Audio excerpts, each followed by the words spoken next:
Goňşy ýurt Eýranda azy karytlaryň esasanam iýmit ýagynyň bahasynyň gymmatlamagy bilen bilelikde ýurt umumynda Eýran hökümetine garşy protestler 2 günden bäri ýygyderli dowam edilýär.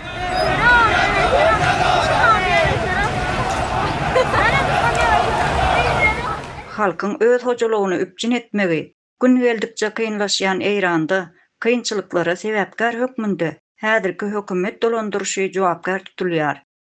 Halkyň köçelere çykmagynyň badalgasy azyk we beýle karytlaryň baha artyşlary bolsa-da, emma hakykatda halk tarapyndan edilýän esas talaplaryň biri hem Eýranda häzirki rejimiň ara kesme bermegi bolup durýar.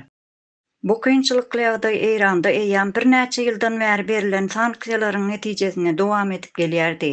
Soňky 2 ýylda muňa goşmaçy korona pandemiýasy we Russiýanyň Ukraina eden hüjümi netijesinde Eýrandaky ýagdaýy hasta agyrlaşdyrdy.